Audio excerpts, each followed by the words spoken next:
Uvaia is one of those fruits that stands quietly in regional memory while the world celebrates commercial citrus like oranges, mandarins and lemons. Native to southeastern Brazil, particularly the remnants of the Atlantic forest biome, Uvaia once held a far greater culinary and nutritional role than it does today.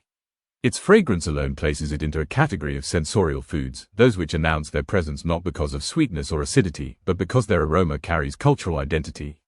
Uvaia grows mostly in what was historically a belt of biodiversity stretching from Paraná through São Paulo toward Espírito Santo.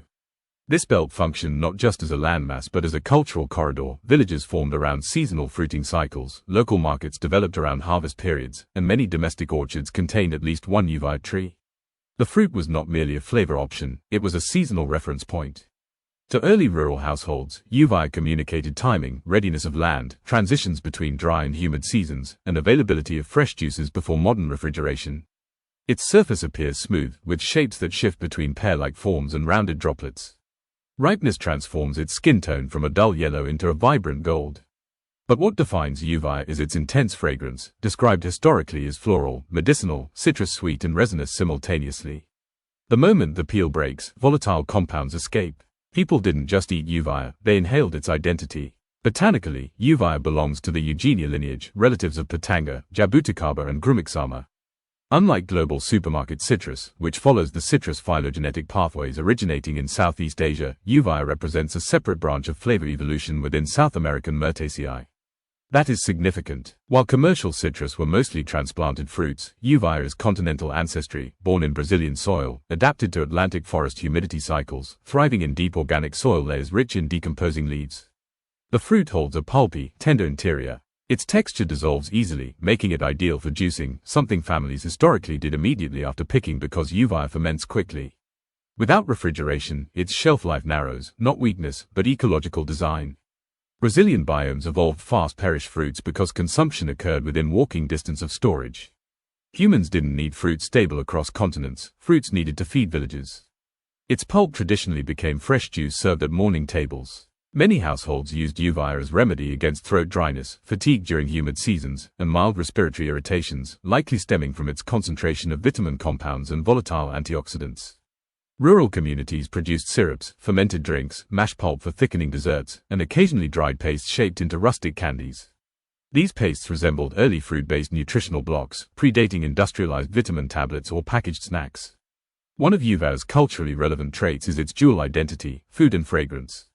Wind carrying Uvaia's aroma signaled ripeness for harvest. Children recognized its scent before seeing the tree. Local legends state that when Uvaia releases aroma, the forest is breathing again. Its deep biological purpose reinforces that aromatic output attracts pollinators, seed dispersers and human attention. Uvaia shaped ecological motion around it. The Atlantic forest, historically one of Earth's richest biodiversity hotspots, declined drastically due to urban expansion and monocrop plantations. As that biome shrank, fruits like Uvaia lost their natural environment. Many old orchard trees disappeared not because people stopped appreciating them, but because modern infrastructure left no land for backyard biodiversity.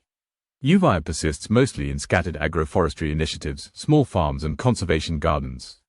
But unlike many forgotten fruits, Uvaia has not vanished culturally. It lingers in memory, song, grandmother recipes, and rural traditions. The modern palate may rediscover Uvaia for its sensory uniqueness. Flavor scientists describe it as both highly aromatic and quickly oxidizing, meaning its taste profile lives intensely but briefly. That temporal quality aligns with slow food philosophy. Consumption belongs to moment and place, not mass logistics. Industry often rejects perishability, but perishability embodies authenticity. When analyzing Uvaia beyond culinary context, the fruit becomes a biological educator. It teaches that tropical fruits evolved not to withstand freezing storage, but to serve within a living ecosystem. Uvaia trees feed birds, particularly species that swallow pulp and scatter seeds across secondary forests. The fruit signals environmental rhythm. Its ripening periods align with rainy transitions and soil microbiome renewal cycles. Modern agricultural research explores whether Uvaia could contribute to sustainable vitamin beverages, natural fragrances, or antioxidant-rich extracts. If handled properly, Uvaia juice condenses into aromatic concentrate. Frozen purees could introduce it into international gastronomy, just as ackee, cupuaçu and buriti transition from rural foods to global icons. Yet Uvaia resists industrial standardization. Its flavor shifts depending on soil richness, sunlight variance and rainfall cycles. That variability brings identity, not inconvenience. Imagine a world where Uvaia juice becomes urban breakfast culture. Imagine cold-pressed Uvaia nectar replacing artificially flavored citrus concentrates. Its distinct notes could complement botanical cocktails, fermented sparkling drinks, gelato bases, tropical vinaigrettes, and even pastry glazes without synthetic aromatics.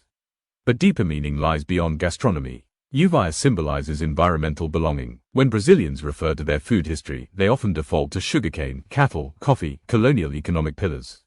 Uvaia predates those systems. It belongs to ecological ancestry rather than plantation culture. Protecting Uvaia equates to protecting fragments of biome memory. In essence, Uvaia is not simply fruit. It is an aromatic archive of Atlantic forest identity, serving as a reminder that biodiversity is not conceptual. It once lived on breakfast tables, in school lunches, in homemade syrups for mild illnesses, in orchard soil beneath hammocks and clay stoves.